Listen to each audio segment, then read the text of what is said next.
ቤተክርስቲያን የምታስተምረው ብዙ ሰው የማያውቀው ከመጸለይ በፊት እጅህን መታጠብ አለብህ።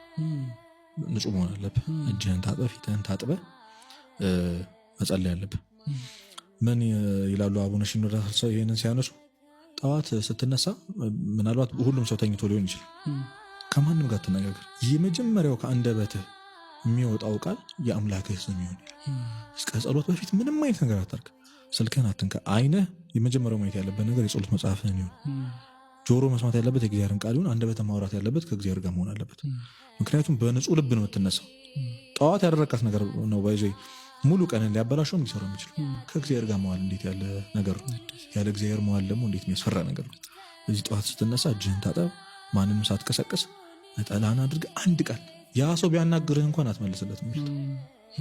ቤተሰብህ ቢያናግርህ እንኳን አትመልስለት። ጸሎት አላረገም። በቃ ይህ መታወቅ አለበት። በማለዳ የመጀመሪያው ስራ ሊሆን የሚገባው 2 ደቂቃም ጸልይ፣ 1 ደቂቃም ጸልይ። ብቻ የጌታን ስም ከእንቅልፍ እንደተነሳ ጥራው።